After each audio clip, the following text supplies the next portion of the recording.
A partir de agora, você acompanha e participa do Futebol em Rede. O melhor do futebol e dos principais esportes com Luiz Carlos Quartarolo, Fábio Seródio.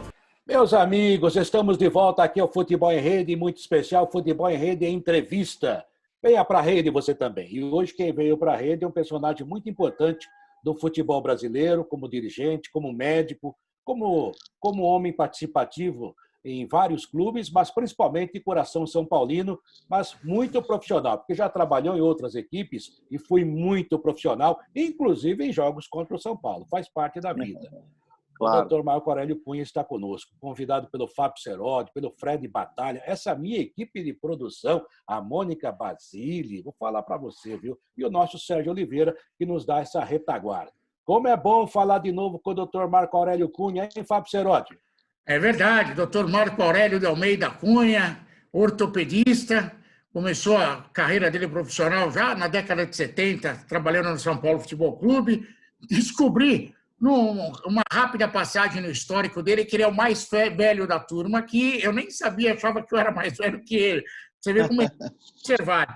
Ele que trabalhou como político, como médico, já foi médico do próprio São Paulo Futebol Clube, trabalhou também nos bastidores do São Paulo há muito tempo, passou por outros clubes, outros países e outras situações, e hoje eu nem sei se posso anunciá-lo como pré-candidato à presidência do São Paulo Futebol Clube. A gente vai encher você de perguntas, Marquinhos, mas logo de cara a primeira é essa. Você é ou não é candidato a presidente do São Paulo, Marco Aurélio? Bom, primeiro um abraço a todos, né? Obrigado pela oportunidade, pela janela que vocês nos ofertam. Sempre bom rever profissionais que há muitos anos trabalham no futebol e ao meu lado, né? Nós todos juntos ali no campo. Eu jamais vou esquecer tantas partidas juntos, isso é gostoso relembrar. Bom, hoje eu sou pré-candidato à presidência do São Paulo. A oposição vai fazer uma convenção, espero que seja no dia 8, está tudo programado para isso, para escolher entre 3 candidatos aquele que vai ser o candidato opositor. Está entre mim, o Roberto Natel, e o Silvio, que é um conselheiro vitalício do São Paulo, importante também da área financeira, da FESP, e nós estamos aí lutando para escolher o candidato, que será feito numa votação entre os conselheiros de oposição, né? Então, Silvio de Barros, eu espero que eu possa ser o escolhido. Obviamente, se não for, continuarei apoiando o escolhido e aí, claro, eu cumpro o meu papel de ter tentado. Marco Aurélio Cunha, então a pergunta seguinte é essa. Por que você quer ser presidente do São Paulo Futebol Clube? A pergunta é boa. Eu já sonhei em ser presidente de São Paulo muito mais do que talvez hoje, aquela coisa mais sonhadora mesmo, uma coisa de criança, de adolescente, de médico, de amar o clube sobre todas as coisas. E esse período mais assim, vamos falar, romântico, já passou. Hoje eu penso muito mais em recuperar a instituição do São Paulo pelo que eu adquiri de conhecimento esse tempo todo. Eu trabalho no esporte, em futebol e na medicina há 42 anos, né? Ao São Paulo foram dedicados aí pelo menos 20 anos. E eu acho que aprendi, trouxe conhecimento de fora para poder aplicar no São Paulo num momento muito ruim da vida do São Paulo. São Paulo vive talvez o seu período mais difícil. Acho que até antes da construção do Morumbi ou durante a construção nós não vivemos um período tão difícil por dívidas, por problemas, falta de campeonato e, sem dúvida alguma, sem aí um projeto futuro bem definido do que nós queremos para o São Paulo, né? Muito politizado, esquartejado politicamente por grupos, por promessas de cargos, coisa que eu não faço, e talvez por isso seja sempre mais difícil conseguir convencer os outros de que a nossa proposta é a melhor proposta, porque vai fazer um São Paulo técnico, um São Paulo com as melhores pessoas nos melhores lugares e não politizado. E acho que o São Paulo precisa de alguém que tenha a história, o conhecimento, o estudo que eu talvez tenha para poder oferecer ao São Paulo. O São Paulo me deu muito. São Paulo foi realmente um clube que foi meu primeiro emprego, carteira assinada, em 1979. E isso, para mim, tem uma força e uma relevância muito grande de gratidão. e é hora de devolver um pouco ao São Paulo tudo aquilo que o São Paulo me proporcionou como profissional, como torcedor, como quem viveu aquela história toda e está guardada a história lá. Então, eu não tenho nada para pensar pós-carreira. Eu não faço da minha ideia de ser presidente de São Paulo algo para mim. Não tem nada de pessoal, é só para o São Paulo. É só para retribuir um pouco com aquilo que eu aprendi nos últimos 5 anos de CBF, para poder dar ao São Paulo uma força maior, que eu acho que o São Paulo está precisando. Então, meu desejo é ajudar o clube, somente isso, e depois me retirar definitivamente. Deixa eu aproveitar, Marco Aurélio, eu conheço você há muitos anos, tenho um profundo respeito, tenho admiração por você, a gente já conviveu muito, já convivemos nos bons momentos e convivemos nos momentos ruins também. E quando você fala desse carinho de retribuição ao São Paulo Futebol Clube, da situação que o clube vive, eu quero fazer um adendo aqui. Infelizmente, não é só o São Paulo, são várias as instituições ligadas ao futebol que vivem essa situação. É uma circunstância que foi atropelada pelos fatos. Os clubes de futebol pararam no tempo, principalmente no que diz respeito à sua estrutura política, ao seu dia a dia, não acompanhou o processo de evolução natural que o clube deveria ter. Hoje, por exemplo, no São Paulo Futebol Clube, você lembrou, é uma votação indireta para a presidência do clube. Isso acontece também em outros clubes, mas enquanto não se mudar estatutariamente, como que é? Até eu estatutariamente essa situação, fica realmente complexo, porque grupos acabam se apossando do clube, quando, na verdade, eles deveriam estar se doando para o clube. Isso é uma mudança que precisa ocorrer. Não sei o que você pensa a respeito disso. Negócio de conselheiro vitalício, eu sei que você é um conselheiro vitalício, mas só criaram um totem no poder. As pessoas deixaram de contribuir para se estabelecer no poder no clube. Não sei o que você pensa a respeito, seria bom falar sobre o tema, Marquinhos. Claro, vamos entender que tudo muda, a sociedade muda, o comportamento humano muda, as pessoas têm outros caminhos na vida. E o que era antigamente, e que nós postulávamos como melhor, era que o clube tivesse uma reserva moral para cuidar dele, que eram exatamente os grandes conselheiros vitalícios, aqueles que tiravam dinheiro do bolso, punham no clube. Quando a estrutura financeira era menor, não havia grandes rendimentos, o orçamento era diminuto, muitas vezes o orçamento era preenchido até com benevolência de pessoas que punham o seu dinheiro lá dentro do clube. O departamento amador viveu de pessoas que ajudavam o futebol a se formar. A escolinha Vicente Ítalo Feola foi toda feita, doada, grande parte lá, pelo Jorge Salmo, pelo Jorge... daqui a pouco eu lembro o nome dele. Enfim, um grande dirigente do São Paulo, o Marcelo Martins, que doou móveis, o Francisco Vidigal, que doou muita coisa lá, que era da Companhia Marítima Seguradora, que hoje já tem outro nome. Então, o que havia, né, era que as pessoas se doavam. E esse grupo era fechado para impedir que pessoas oportunistas invadissem o clube de outra forma.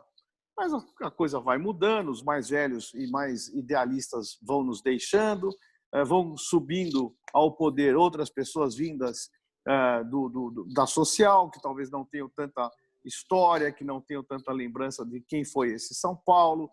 E essa trava de segurança acaba deixando de existir para ser talvez um grupo de pessoas que se eterniza no poder sem a vocação de se doar tanto quanto havia no passado. Então, aí sim, o conselho fechado pode se tornar um problema ao invés de ser uma solução, como foi há muito tempo.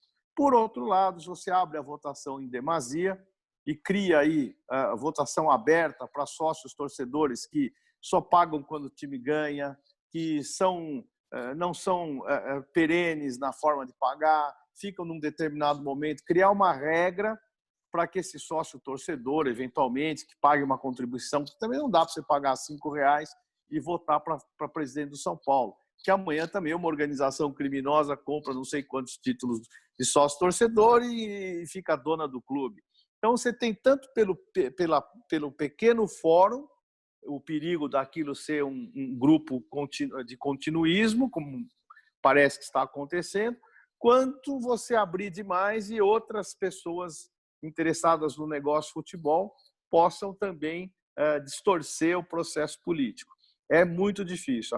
A minha impressão é que deveria haver um sócio patrimonial que não precise frequentar a social, pode pagar menos, seria um sócio torcedor VIP, mas que pague o título patrimonial para aumentar o número de pessoas que possam realmente influir na vida política do São Paulo sem interesse. Eu acho que é um problema difícil de solução para todos os clubes e que a gente fica, por exemplo, hoje o São Paulo deve ter mais ou menos sócios com direito a voto, talvez 5 mil, 6 mil sócios. E eles decidem a história de 18 milhões de torcedores, né? E se abrir para os 18 milhões, também corre o risco de fazer uma política como é a política nacional aí de interesses também de outros setores. Então, realmente é uma dificuldade muito grande entender hoje a forma administrativa da sociedade, do clube social que não tem fins lucrativos, que é uma sociedade entre pessoas e que esse número passa a ser pouco representativo perante a tanta gente que hoje nós temos que gostam e amam o São Paulo. O Marco Aurélio, tem discursos que são muito bonitos, mas não são factíveis, né? E hoje há uma abertura total em rede social, acho que todo mundo tem que participar, né? Nós mesmos, da imprensa, a gente gosta muito de contar dinheiro no bolso dos outros, falar dos clubes, mas o clube tem um estatuto, tem um regulamento, né? É aquela história que houve há um tempo atrás e já acabou, você também ouvia muito. A CBF tem que ir para Brasília, como se Brasília salvasse o Brasil, e a gente está notando que não é bem assim. Ainda bem que não foi. Ainda bem que não foi. Até porque é uma entidade particular, gente. As pessoas começam a vender, porque por populismo o discurso fica muito bonito, né? Todo mundo tem que participar, mas não é assim. Todo mundo que tenha direito de participar e que tenha a ver com a situação. Eu estou falando isso... E que colabore, né? E que colabore. Porque tenha compromisso. Compromisso, porque muitas vezes, Quartarolo, sem tirar o teu foco, o sócio-torcedor ele precisa entender que ele é um colaborador do clube e não um usuário, né? Porque parece que para ser sócio-torcedor o cara fala assim, como eu fui político e fui vereador, e fui eleito e reeleito, às vezes chegava uma pessoa falando sobre votação, o que eu vou ganhar votando em você? Isso está enraizado na cultura do brasileiro. O que eu vou ganhar te apoiando, né? Então, é triste, mas infelizmente o brasileiro tem um pouco dessa cultura do toma lá da cá. Essa é a grande dificuldade. Então, você vive sobre essa pressão de ver que a pessoa que deveria escolher por livre-arbítrio, por uma questão de escolher o melhor, ou de fazer, ou se doar um pouquinho, quer tirar vantagem. Então, vamos fazer o sócio que dê pontos. Realmente, tem que dar vantagens para, ou pelo menos indicar alguma coisa para o sócio-torcedor ter vontade de estar ali naquele grupo e não somente despender o seu dinheiro. Mas ele não pode só ter vantagem, ele é um colaborador. O sócio-torcedor tem que pôr na cabeça que ele é um colaborador.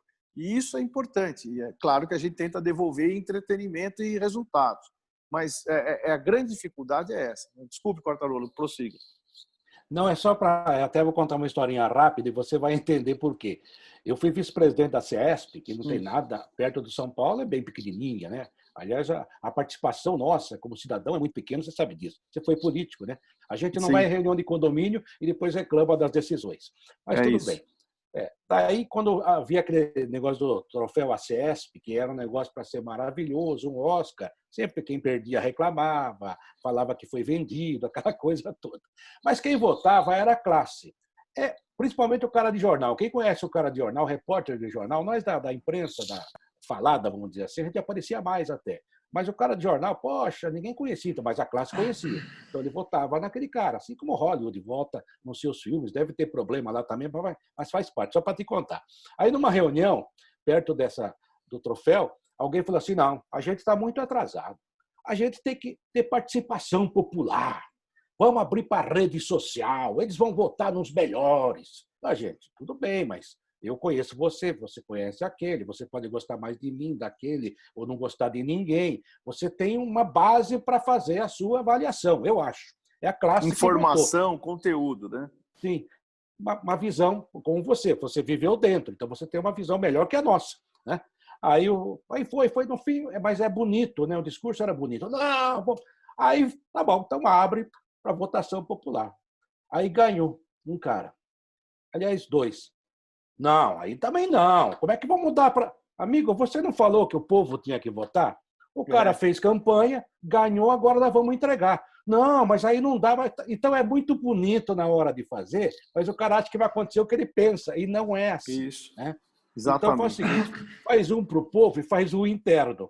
E o clube é uma coisa muito interna, né? E tem que tomar conta da sua situação. Eu fico, e só para encerrar, que eu já estou alongando muito nessa questão, que não deveria, que quem faz pergunta não pode se alongar tanto, mas você, amigo, é conversa. Claro. É um bom diálogo. Eu fico ouvindo assim, clube tem que ser empresa. Bom, para começar, embora sem fins lucrativos, em tese, o clube é uma empresa. Ele paga salário, ele paga fundo de garantia, ele está envolvido aí no universo, gastando e comprando dinheiro, levando dinheiro, enfim, tem transações. É uma empresa. Não, mas tem que ser empresa. Aí bota a empresa, quebra. Porque o problema não é a empresa, o problema é o ser humano. Claro. Tem que ser honesto. É exatamente isso que eu falo há muito tempo. Quer dizer, se fosse assim, o Mapping não quebrava, o Banco Santos não quebrava, né? Eram todos empresas. A televisão lá, Tupi não quebrava, que era uma marca extraordinária. A né? Panam. A MTV, a Panam, né? Apesar que cuidado com os exemplos aí, hein? Então, mas é isso. Tem muita gente que quebrou e, poxa, e era empresa, tinha um alto nível, né? Então, como é que fala? Varig, então, não é... pô. A Varig, lembra da Varig? Poxa, nossa senhora, uma das maiores empresas do mundo. Sim, nossa memória afetiva está ligadíssima à Varig. Eu fui muitas vezes para o Japão quando trabalhei em 95 lá e antes pela Varig. Então, a gente tem que entender que não é ser empresa. Eu falo que tem algumas palavras mágicas que parece que resolvem tudo. Uma delas é o clube empresa. Virou empresa, não tem mais nada errado, está tudo certo.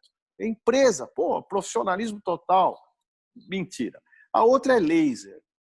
A laser tem desde 1950 e pouco. Você fala que uma coisa é a laser, parece que ela saiu ontem da novidade científica, como novidade científica. Pô, operou a laser. Acabou, deu resultado. A faca é a laser, né? Então, parece que o laser resolveu, é qualidade para tudo. A outra agora é a novidade, compliance. Tem compliance? Então resolveu. Não, nós estamos agora com compliance. Pô, tudo bem, boas práticas, mas quem quer dizer que o compliance dali está certo? Né? Então, algumas falas que viram verdades e que, no fundo, não é bem isso. O que vale mesmo é boa gestão e honestidade. Você falou tudo. Transparência. É isso que tem que haver. O presidente chegar uma vez a cada 15 dias e fazer um parecer do que ele está fazendo, quais são os problemas que ele enfrentou. Abrir é isso. É você chegar, hoje, com essas lives, com essa facilidade de tecnologia, chega, olha, quarta-feira, às 6 da tarde, eu vou fazer um relato do como foram os últimos 15 dias do São Paulo. Foi assim. Minha dificuldade é essa. E as pessoas participam, entendem, começam a colaborar nas dificuldades, sofrer junto com o cara, entendeu? E não só cobrança sem conhecimento, como você falou. Quem está dentro sabe, quem está fora não sabe. Então, vamos entender que é importante participar para as pessoas o que está acontecendo, né? Essa seria a forma como eu encararia uma presidência. E deixa eu sair dos entretantos e chegar no finalmente. Essa aqui, afinal de contas, o Marco Aurélio Cunha quer ser presidente do São Paulo e ele já citou aí o São Paulo vive um momento ruim, já não ganha nada faz muito tempo. O São Paulo deu uma parada no tempo. Marco, com relação ao futebol, que é o carro principal do clube, afinal de contas, é o São Paulo Futebol Clube, quais são os planos ou quais os objetivos que você pretende alcançar em sendo eleito presidente do São Paulo, Marco Aurélio? Bom, eu costumo dizer que no futebol, para perder, eu gasto pouco, né? Então, não faz sentido você ter 10 anos de derrota e ter gasto tudo que se gastou no futebol. Esperança. É igual você comprar metade dos bilhetes de loteria, mas você sabe que a outra metade pode perder, né? E aí você vai toda vez acumulando sua dívida até o fim que você quebra. Então, não se pode fazer futebol como loteria. Futebol tem que ser científico, pensado. Tem o fator sorte, tem o imponderável, tem a lesão, a chuva, o árbitro, o campo escorregadio, o pênalti, tem tudo. Mas, se você fizer uma gestão correta, quase científica, eu como médico posso dizer isso, a sua chance de errar diminui, você vai estar sempre disputando algum título, pode ganhar ou não, mas você está disputando o título que, no fundo, é o que o torcedor compreende. Pô, tentou, não deu, outro time era melhor, deu azar, deu 3 bolas na trave. Mas você vai entender que houve um trabalho, teve um objetivo e você conseguiu construir uma equipe que é competitiva. Equipe competitiva não significa ser equipe cara. Só que, infelizmente, no Brasil, a gente fica no nosso imaginário jogadores que jogaram bem na década passada, por exemplo. Então, você repatria, você traz de volta. E aqui eu não estou falando de Dani Alves, que acho que ele é excepcional, ele é um cara que ele não é caro, embora seja muito caro financeiramente, ele não é caro pelo que ele é como jogador, pelo que ele representa. Caro é o reserva dele que ganha 400, sei lá quem é, qualquer um. O reserva que ganha 300 é caríssimo. Então é preciso fazer um equilíbrio entre a conta, entre você ter 2, 3 importantes protagonistas e o resto você ter uma equipe competitiva. Porque se não fosse assim, em 2005, você nunca ia projetar uma equipe a jogar uma final de Mundial com Fabão, Ed Carlos e Lugano na zaga. Você ia pegar os 3 da seleção brasileira lá da época de 2005, nem lembro quem eram, Juan, sei lá quem, para falar que eram muito melhores sob o olhar técnico, mas eventualmente competitivamente talvez não fossem. Tanto que o São Paulo ganhou com esses 3 jogadores excepcionais na sua doação, no seu empenho, na sua forma de proceder fora do campo. Então, futebol é você saber escolher bem as pessoas, não contratar por contratar, sem informação, sem saber exatamente quem ele é, de onde ele veio, quem são os seus companheiros, amigos, familiares. Você tem que ter toda uma estratégia para contratar um jogador e ver se ele tem a identidade do seu clube, se aquilo que você vai trazer preenche as expectativas do seu clube, do seu técnico, e de se ele é companheiro, se ele tem liderança, se ele não tem. Então, é fundamental você ter uma análise muito científica do seu contratado. E aí fazer uma equipe competitiva. Basicamente, para isso, não precisa gastar muito.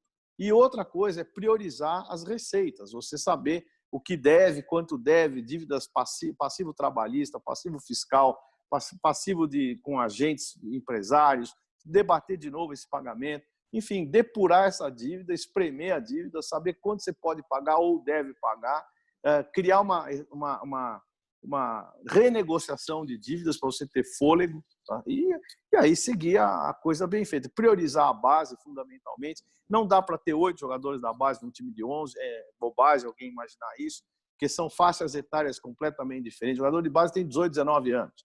Vai jogar com um cara de 30, 34, 35.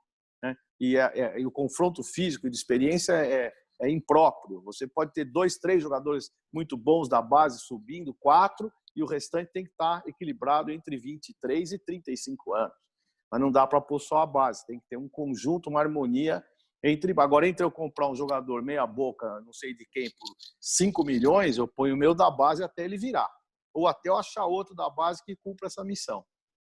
Então, o futebol tem que estar alinhado, tem que passar essa transparência para o torcedor, porque ele entender que vai ser reestruturado o clube, realinhado financeiramente e recuperar o prestígio externo que o São Paulo tinha. A relevância do São Paulo no mercado exterior, para os torcedores, para as entidades que patrocinam o futebol, os agentes publicitários, enfim. Trazer de novo o São Paulo à sua posição anterior. Marco Aurélio Cunha, você como presidente do São Paulo, o que faria com o Morumbi? Você concorda que é um estádio obsoleto, mas é um estádio lendário, um estádio legendário, tem que ser reformado, enfim. Como é que você trataria o estádio Cícero Pompeu de Toledo? Quartarolo, eu não acho nada obsoleto o Morumbi, com toda a sinceridade. Eu não estou aqui fazendo proselitismo ou politicando. O Morumbi é um estádio extraordinário, é o único estádio que cabe em 70 mil pessoas em São Paulo. Nós temos 2 públicos, enquanto a Arena Corinthians ou a Arena Palmeiras tem um público. Né? Nós fazemos 2 públicos. Obviamente não se enche toda vez, mas é um estádio seguro, um estádio encorpado. Hoje, a metodologia de construção é tudo de pré-moldado. Tal. Eu reverencio a técnica, acho que os estádios são bonitos, mas não sei quanto tempo são duráveis. O Morumbi ele tem um movimento que você caminha por ele, ao redor dele, pelo círculo que ele tem internamente em todos os setores.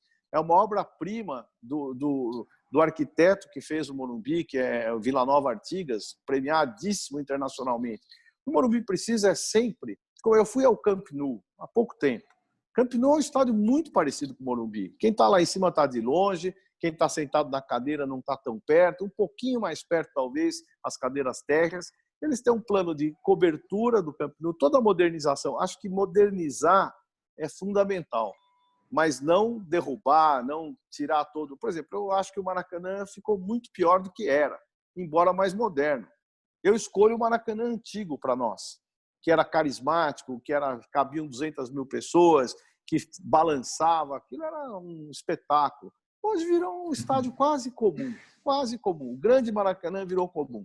Então, acho que o Morumbi não pode se tornar um Maracanã, entendeu? O Morumbi tem que ser reestruturado do ponto de vista de modernização, fazer a entrada dos vestiários pelo meio do campo, ampliar certas áreas de imprensa, ter um estacionamento correto, uma cobertura. Hoje você tem essas mantas que você faz cobertura, que já não são coberturas fixas, de concreto. É muito mais fácil fazer. Você vê hoje aí os caras montam coisas rápidas, com estruturas seguras. Então, acho que é cobrir o Morumbi, dar uma estruturada melhor na parte interna e está muito bom o Morumbi do jeito que é. Até porque a gente ganhou tudo lá do jeito que é.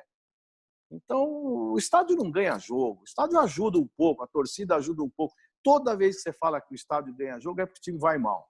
Não, agora, perante a nossa torcida, vai ser diferente. Não vai. Se você precisou da torcida para falar que vai melhorar, é porque você está mal. Agora tem até o metrô ali do lado, né? Ficou mais perto o metrô. Pois é, o metrô está 1 quilômetro e pouco, né? Muito bom. É normal, boa distância. Muito bom. Isso, uma ótima distância. Em lugares do exterior também é mais ou menos assim, né? Até é bom, porque se você tem distância do metrô e não é na porta, não causa tumulto. Dá tempo de as pessoas caminhando, dispersando progressivamente. É muito mais seguro o metrô a 1 quilômetro do que encostado, né? Isso, políticas públicas, a gente sabe disso. Então, acho que vai ser muito melhor para o São Paulo. Agora, precisa de um estacionamento, precisa de uma cobertura e uma melhoria interna na área. A imprensa já melhorou bastante, mas acho que a frente do Morumbi precisa fazer um retrofit ali. Uma fachada. Eu concordo com o Marco Aurélio que o São Paulo pode modernizar o Morumbi. O Morumbi é histórico, aliás, é um patrimônio histórico da cidade de São Paulo e merece ser preservado e bem cuidado. Agora, Marco, já que você está falando a respeito, e eu fico pensando aqui, você falou da base, eu, por uma questão profissional, conheço bem o CT de Cotia de São Paulo. Aqui numa estrutura maravilhosa, não estou puxando o saco do Juvenal nem de ninguém, é uma estrutura maravilhosa que eu até acho que é mal utilizada. Eu vou te explicar por quê. Eu colocaria o time principal lá. Afinal de contas, lá tem espaço para tudo. O time principal lá faria até melhorar a situação do local em relação a acesso, segurança, muita coisa, e ajudar aquela região de São Paulo. O CT de Cotia do São Paulo, na minha opinião, é pouco aproveitado. O que você acha a respeito disso? O que você pensa a respeito do CT de Cotia?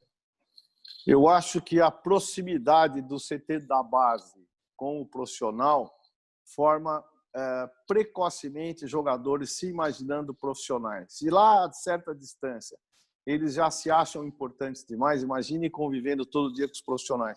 Acho que tem que ter uma barreira entre o amador e o profissional natural, não uma barreira proposital, no sentido de você causar dano aos meninos. Pelo contrário, chegar ao profissional é um estímulo muito grande. Chegar lá é importante. O fato de ser junto, pode ser... Até no Corinthians eu estive lá e falei sobre isso. Eles estão fazendo a base junto com o profissional no CT, mas tem lá uma separação bastante clara. Eu acho que não é que o CT é subutilizado. São Paulo é o clube maior vendedor de jogadores que não dão retorno no sentido de bater e voltar. São Paulo, o jogador que vai para a Europa tem sucesso, não adianta. Você não vê jogador do São Paulo vendido por 4, 5, 10, 12 milhões de euros retornar com o rabo entre as pernas. Eles se estabelecem na Europa. Por quê? Porque eles são muito bem preparados. Aquela estrutura prepara bem o jogador de São Paulo, fisicamente, emocionalmente, sobre a escolaridade, o comportamento, a educação. E eu acho que quando você junta o profissional com o amador, distorce um pouco essa relação. Parece que fica muito fácil chegar ao profissional. Acho que ele tem que sonhar em chegar ao profissional. É um pensamento apenas, não quer dizer que seja uma verdade. mas eu acho que está bom o profissional na Barra Funda, só que deve haver uma melhor comunicação entre as duas áreas para que você possa treinar volta e meia. Eu acho que ficaria bom assim, o São Paulo vai para o hotel lá, fica lá uma semana, volta para a Barra Funda, no outro mês vai lá, fica mais uma semana, volta para a Barra Funda. Isso seria bom, porque motivaria os meninos, haveria uma inter-relação, mas não ficaria uma relação muito íntima. A relação de intimidade de base com o profissional, acho que é prejudicial à base. O Marco Aurélio, o Flamengo parece que nunca mais vai contratar técnico brasileiro. Até que já saiu o Jorge Jesus, estão lá com base na Europa buscando treinadores, né? E os agentes estão aproveitando. Mais um aqui para o Flamengo, ou seja, mesmo que não venha, fica no mercado, como diz o meu amigo Eugênio Leal, lá da Fox. O São Paulo pensa como, ou melhor, a cabeça do Marco Aurélio Cunha, que, na verdade, eu vou colocá-lo como um dirigente internacional, um homem do futebol internacional. Você conviveu e viveu o futebol brasileiro, paulista e internacional, tanto na Sim. CBF, no feminino, como também nos clubes. Ou seja, e numa época em que o futebol brasileiro era respeitado e ganhava, ou seja, era a referência. Você também pensa assim, ou seja, o técnico brasileiro não tem mais qualidade para dirigir os grandes clubes aqui? Não, acho que tem sim. Eu acho que nós não podemos ser preconceituosos, nem de não querer o estrangeiro e tampouco de repudiar os brasileiros. Eu acho que essa nova geração de treinadores, o excesso de cobrança, talvez falte um pouco de personalidade, falte um pouco mais de preparo. Às vezes, se termina de jogar, já sai treinador sem uma base estabelecida, sem um conhecimento maior. Isso cria algum tipo de desconfiança. E aí ele vai para um clube, perde. Então, vamos fazer exemplos sem ser pejorativo, mas para ver. A gente pegou, tem caras bons, Mancini é um cara bom, o Jair Ventura é um cara bom, o próprio treinador que foi campeão olímpico conosco é um cara muito bom, mas aí ele toma 2, 3 porradas, o dirigente não tem paciência, ele cai e não volta. Fica com dificuldade. Aí a gente fica sempre falando naqueles que a mídia, o torcedor tem uma memória positiva. Então, você vai para o Vanderlei, você vai para o Abel, você vai para o Felipão. Como era antigamente, há muitos anos atrás, não saía do Carlos Alberto Silva, do Evaristo e tal. Havia aquelas figuras notórias, com todo o mérito, do Vasco lá, que até hoje está trabalhando também, que é, como é o nome? Antônio Lopes. O Antônio Lopes, uma grande figura do futebol. Então a gente ficava cercando esses caras porque parecia que tinha uma garantia da mídia, do torcedor. Na verdade, o dirigente de futebol contrata um grande treinador, um nome, vamos chamar mais de nome, do que para pôr a culpa nele. Eu pago um ótimo salário, pago o que for, tirei o problema das minhas costas. Agora é culpa do Vanderlei, agora é culpa do Nelsinho Batista, agora é culpa do Abelão. E a gente culpa do Felipão. E o dirigente fica tranquilo ali, nadando tranquilo. Tá lá, pus lá na mão dele, ele que sabe. É o que vocês queriam. É o que vocês queriam. Então ele fica bonitinho, aí tá tudo errado, por qualquer razão. Tá vendo? Vocês falaram, tá vendo? Agora eu vou ter que trocar. E ele nunca é culpado do que ele escolheu. É sempre porque alguém insistiu, alguém cobrou, a mídia falou. A mídia também é louca para falar, tem que manter treinador. Perde 3, não dá, esse cara não dá, esse cara já está caindo e começa a fazer o buraco do sujeito sem ele até merecer isso.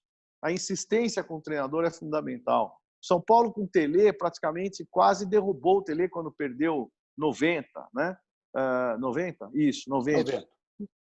Era azarado, ele era azarado. Era azarado, não ganhava de ninguém. E ali, por razões que tinha um elenco muito importante, gente muito séria, como Raí, Ronaldão, depois Leonardo, gente séria, Pintado, eles conservaram o Tele. E dizem até que o presidente Pimenta queria demiti-lo e que não deixaram o presidente demitir.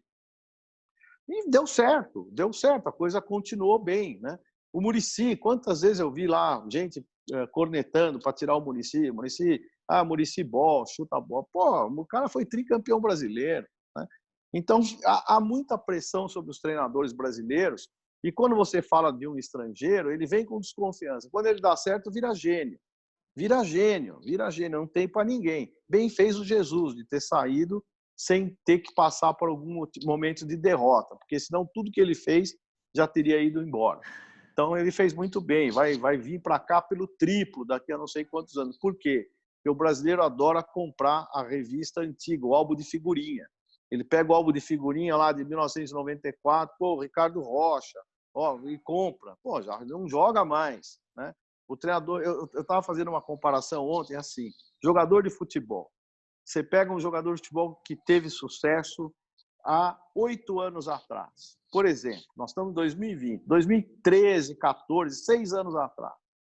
Aí você faz assim, você vai no teu álbum, hoje que a gente tem esse negócio de celular, olha você há 5, 6 anos atrás. Você está completamente diferente, infelizmente, para o dia de hoje.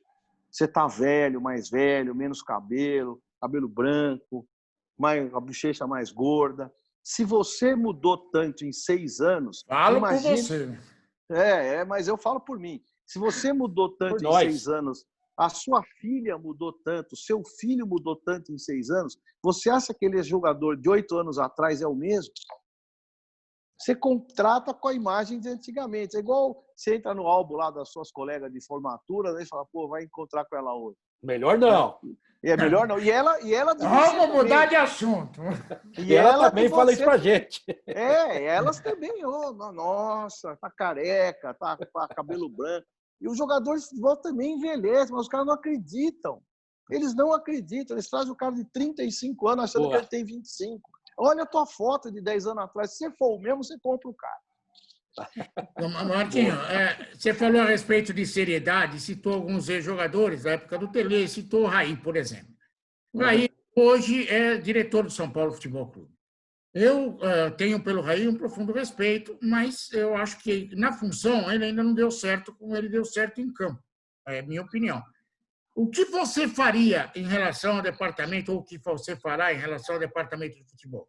Você é a favor de ex-jogador trabalhando no setor, de dirigente trabalhando no setor, ou do, entre aspas, dirigente profissional? Porque tem muito dirigente profissional, você sabe disso, que é profissional de compra e venda. Ele não está pouco se lixando para aquilo que vai acontecer no período. Não importa. É o almoxarife. É quase que o almoxarife. O que você pensa a respeito dessa gestão do futebol? Eu acho que cabe todos eles se o princípio for profissionalismo e honestidade. Acho que nós tivemos grandes dirigentes, como o Juvenal foi, malucos como Eurico Miranda, inteligentíssimos como o Beto Zini. Eu trabalhei com o Beto Zini, um presidente inteligentíssimo, fez chover no Guarani. Embora tenha errado muito também, porque o gênio, a forma mais intempestiva, depunham contra, talvez, a boa inteligência, mas foi um grande dirigente. Então, havia época para ter esse dirigente. Então, nós vivemos, vamos falar de Vicente Mateus, vamos falar de quem... Esses grandes caras aí que passaram pelo futebol e fizeram os clubes. Dalora. Caras que fizeram futebol de forma absolutamente amadora, intuitiva, mas por experiência pessoal, e trouxeram os clubes a um nível de excelência que ficaram, né? Ganhando títulos, produzindo jogadores extraordinários. Então, mas o tempo vai mudando tudo. É o que eu digo, você tem que trabalhar com as circunstâncias. Então, se eu puder ter um grande jogador de futebol que tenha a capacidade de interpretação e gestão para a diretoria de futebol, eu quero esse personagem. Eu acho que ele é melhor. Ex-jogador, ex-treinador, o que for, ele vai ser muito melhor. Porque quem vive o campo, eu posso dizer que eu vivi o campo, à beira do campo, vamos dizer assim, durante anos e anos. É óbvio que eu tenho experiências que os outros não têm. E eu vou falar que eu sei mais? Eu não sei se eu sei mais, mas eu vivi intensamente tudo isso e sei onde estão os problemas quando eles aparecem no olhar, num olhar. Isso faz diferença. Às vezes aquele dirigente de gravatinha que fez a faculdade, a universidade, pós-graduação, universidade e tal, fala 3 línguas, ele não enxerga o que está acontecendo no futebol. O futebol precisa conhecer. É como televisão, vamos entender, rádio. O cara que viveu a rádio, ele sabe onde põe o plugue, se o som está ruim, se abriu, se rachou, se a luz abriu, se tem interferência. Só vivendo. Você não aprende isso. Minha filha é hoje aluna da Casper Libero. Ela não vai aprender tudo isso na Casper Libero. Ela vai aprender o dia que ela puser a mão na massa, né? Ela estiver trabalhando, sofrendo, sentindo pressões. É isso que muda a capacidade das pessoas. E eu acho que o futebol cabe ex-jogador capacitado, não ignorante, cara que tenha feito algum curso de gestão para ter também o complemento teórico-técnico e tenha o discernimento de ter conhecido, vivido no campo ou à beira do campo. Então, acho que cabe os dois. O dirigente executivo, que não foi jogador, que não viveu isso, que não tem essa experiência, eu acho que ele tem mais dificuldade de interpretar o futebol. Embora muitas vezes você tenha aí brilhantes caras que são da área do direito, que interpretam bem contratos, mas tem que ter uma equipe que faça tudo isso. Tem o cara da área do direito, hoje em dia é fundamental, contrato, direito de imagem, participação em publicidade, todo esse pacote que é hoje um atleta, um popstar. Você tem que ter alguém que faça esse tipo de trabalho, alguém que escolha, alguém que dê a ele a conduta, o comportamento, e alguém que concilie o treinador com ele, o outro jogador, o médico, também precisa. Então, é uma equipe multidisciplinar onde você não tem que ter um rei, você tem que ter uma equipe muito equilibrada, onde cada um saiba muito bem o seu setor. O Marco Aurélio, última pergunta de minha parte, depois o Seródio vai fazer a última dele também. Primeiro que a teoria e a prática andando juntas melhoram tudo, né? O teórico e o prático e o teórico. Não dá para dissociar. Mas o prático conhece uma função, o outro sabe a teoria. Mas faz parte, tem que estudar e melhorar sempre. Na minha profissão e na sua. Agora, uma pergunta. Você conviveu com vários treinadores. O São Paulo sempre disse, o São Paulo, instituição, dirigentes, que o Vanderlei Luxemburgo não tem o perfil do São Paulo. Você teria coragem de contratar Vanderlei Luxemburgo como técnico do São Paulo? Eu teria. O problema não é contratar o Vanderlei Luxemburgo, é se cabe o Vanderlei em algum momento na história do São Paulo recente. Se ele tivesse disponibilidade, eu entendesse que naquele momento fosse bom, eu contrataria, não há nenhum problema nisso. Eu acho que isso foi um problema mais de preconceito e, ao mesmo tempo, com alguma razão. Quando, em 92, 93, o Tele era o treinador do São Paulo aquele time bicampeão do mundo, o Palmeiras tinha a gestão Parmalat, né, com o Bruno Oro, que até em 94 eu trabalhei com o Juventude de Caxias e com os jogadores, eu era gestor médico dos jogadores da Parmalat. Houve muita discussão sobre arbitragem, esquema Parmalat, o Tele acusando, o Vanderlei respondendo. O Vanderlei incorporou o Palmeiras como o Tele incorporou o São Paulo. O Vanderlei mais inexperiente, um pouco mais agressivo, o Tele mais mineiro, mais esperto, conseguiu preservar um pouco a sua imagem naquele momento. E o Vanderlei não, atirado, começando praticamente a carreira, jogou as fichas todas onde ele estava. Criou uma animosidade com o São Paulo. Então, os dirigentes do São Paulo da época e alguns sucessores criaram um estigma contra o Vanderlei por aquele momento. E isso permaneceu. Eu acho que nada é para sempre. Eu respeito muito o Vanderlei, trabalhei com ele, sei da sua qualidade como treinador. Acho que só quando ele mistura as coisas que ele começa a se prejudicar, começa a misturar negócio de fora com negócio de dentro. Não é coisa errada, é querer comprar loja, restaurante, aí começa a confundir. Como jogador também.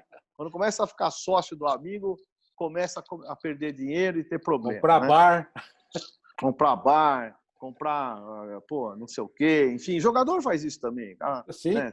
O Cafu não teve empresa de guincho, tal. Não esquece, não dá certo. As pessoas têm que cuidar daquilo que sabem fazer bem, né? Depois brinca, mas enquanto está trabalhando no que você sabe fazer, tira o máximo daquilo, né?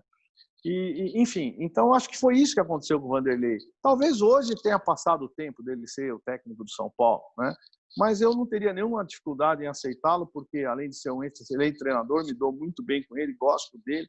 Eu não vejo porquê, ainda mais nessa carência de nomes, como eu dizia, que hoje nós temos poucos treinadores jovens se afirmando, por uma série de razões. Culpa de todos nós, culpa do clube não ser estável, da mídia ser instável também, do número de televisões que falam o dia inteiro sobre futebol, colocam o cara em xeque, ele não tem estrutura ainda para responder, ainda tem não tem um currículo sustentável, aí o nego já corta a cabeça, vem o próximo, e aí a gente não revela nenhum grande treinador. Aí vai lá para a Europa buscar um treinador. Aí o primeiro que vier para cá e não der certo, aí já começa a falar, não é bem assim, viu?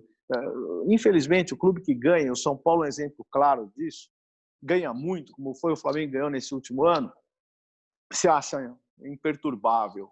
O que eu puser a mão vira o Midas, né? Vira o Midas, põe ali e vira ouro. Mas depois ele vira o Dasme, né? Que é o contrário do Midas, onde ele põe a mão dá confusão, né? E dá errado. Mas ele se superestimou naquele momento. Ele achou que, não, aqui, pô, o Flamengo é que é o Flamengo, o São Paulo é que é o São Paulo. O Juvenal pensou isso há algum tempo, né? O que puser aqui dá certo. Não é bem assim, não é bem assim. Foi tirando material humano competente, substituindo por outro não tão experiente ou não tão competente, acreditando que a instituição fabrique profissionais. Ela não fabrica, o profissional é construído, mas ele é competente. Se você não der sustentabilidade àqueles bons profissionais, você manda embora o melhor padeiro que você tem na padaria, daqui a pouco começa o freguês a ir para outra. Pô, mas a minha padaria é a melhor que tem, mas você mandou embora o padeiro. Não é mais a melhor padaria. E as pessoas não se dão conta disso. Acham que a fachada é que vende o pão. Não é, é o padeiro. Ô, Márcio, deixa eu até, para encerrar da minha parte, eu vou meter a mão na cumbuca do aspecto político. Você é um político, trabalhou com a política, sabe? Sim. No meio político, os seus amigos de hoje são os seus inimigos de amanhã, e os seus inimigos de amanhã são os seus amigos do futuro. As coisas se misturam muito. Eu até uma entrevista tua de 2013, lá no Mesa Redonda, você e o Casares batendo boca. Eu até ri muito com isso, até porque eu conheço você, conheço o Casares. Eu sei que a animosidade dos bastidores é que torna as coisas daquele jeito. Mas o que me veio na cabeça não foi nem você brigando com o Casares, nem o Casares brigando com você. Até porque eu não briguei com ele. Mas o que Foi veio ele que brigou. na cabeça era aquela situação do Juvenal. Eu convivi com o Juvenal, tenho um carinho, infelizmente faleceu. Ele cometeu coisas boas, acertos e erros. É um cara, na minha opinião, grande dirigente. História, fez história no São Paulo, gosto muito dele, convivi muito bem com ele. Mas aí eu fico pensando assim, se já com o Juvenal eles tinham esses desarranjos, agora com o Leco vai ficar pior, porque ninguém quer ser nem situação do Leco. O coitado do Leco, ele é São Paulino, tanto quanto muitos, mas sim, o Leco era o cara errado no momento errado. Hoje, ninguém nem quer dar a mão para ele. Se ele passar na rua, os caras falam assim, muda de lado, a coisa está feia. O São Paulo hoje tem mais candidato de oposição do que de situação. Ninguém quer a pecha de situação. Como é que fica isso, você que é tão íntimo do poder e dos poderosos dentro do São Paulo, Marco? Olha bem, eu saí do São Paulo em 2010. Faça as contas. Estamos em 2020.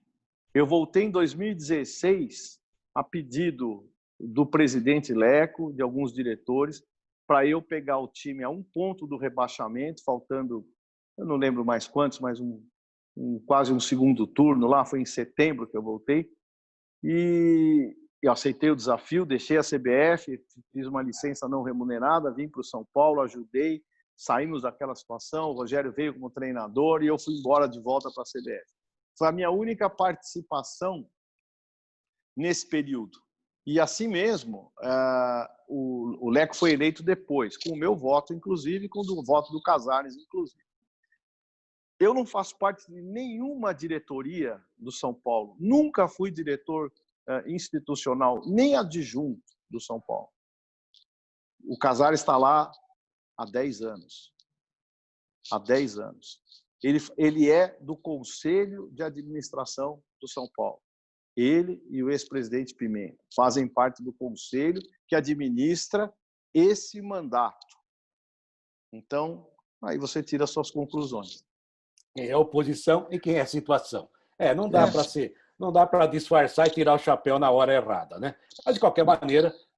E mais, se eventualmente eu ganhar ou o Casares ganhar, vejam quantos elementos da atual gestão estarão na próxima. Só façam a conta. Beleza. Marco Aurélio Cunha, foi ótimo falar com você. Eu e o Seródio aqui, a gente tem saudades desses momentos. Agora, pela pandemia à distância, você como médico deve sentir esse problema muito mais de perto.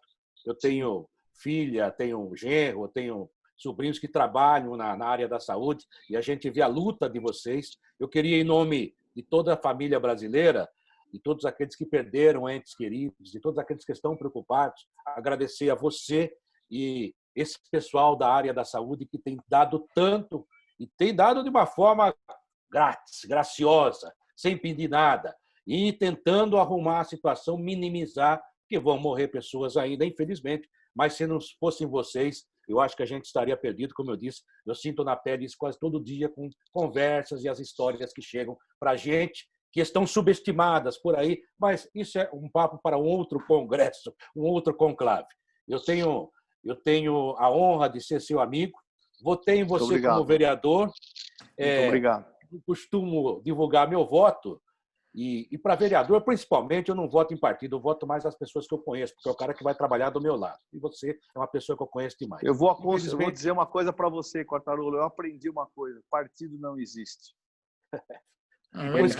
Depois que acabou a eleição, é assim mesmo. Partido não existe. Eu aprendi isso.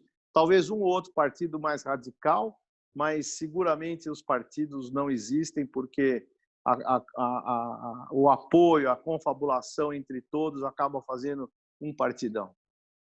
E também dizem que a democracia é a convivência dos desiguais, só que os desiguais aqui andam muito iguais ultimamente. É isso. É isso que eu quis dizer. Você entendeu rapidamente. Eu entendi. Um abraço a você, foi ótimo. Passando a pandemia, eu vou só cobrar uma coisa sua. Sentar num barzinho à tarde, tomar um café, jogar conversa fora, tomar uma cerveja, que me faz uma falta. E isso não custa nada. É o que não custa que a gente sente falta hoje. De minha parte, olha, muito obrigado. Fábio Seródio, dá um abraço e um beijo nesse nosso amigo aí. Obrigado, merece, até pela convivência que eu tenho por ele, o carinho que eu tenho por ele sabe que é verdadeiro. Nem vou ficar divulgando os meus votos para puxar saco. Ele sabe em quem eu votei. Obrigado. Claro. Eu desejo, Marco, você sabe que eu sou São Paulino, não escondo nada disso de ninguém. Eu nem percebi. Corinthians, eu trabalhei no Corinthians e as pessoas acham que eu sou corintiano. Não, eu trabalhei por uma questão profissional, como o Marco Aurélio trabalhou no Santos, trabalhou no Figueirense, no Avaí. É uma questão profissional, uma coisa. No Bragantino, campeão. Eu sou São Paulino, quero o bem do São Paulo, não desdenho nem do Marco Aurélio, muito menos do Casares e de quem estiver disposto a colaborar e tornar o São Paulo aquilo que a gente conhece, pelo menos aquilo que me fez gostar do São Paulo desde que eu nasci. Um beijo para você, boa sorte na eleição, boa sorte nessa. Vai acontecer agora? A convenção. Convenção da oposição. Eu gosto muito disso. Obrigado, viu, Marco Aurélio? Obrigado, Seródio. Obrigado, Quartarolo. Uma honra, um prazer enorme ter participado com vocês, ter revisto vocês, embora à distância, com essa proximidade que a tecnologia nos dá.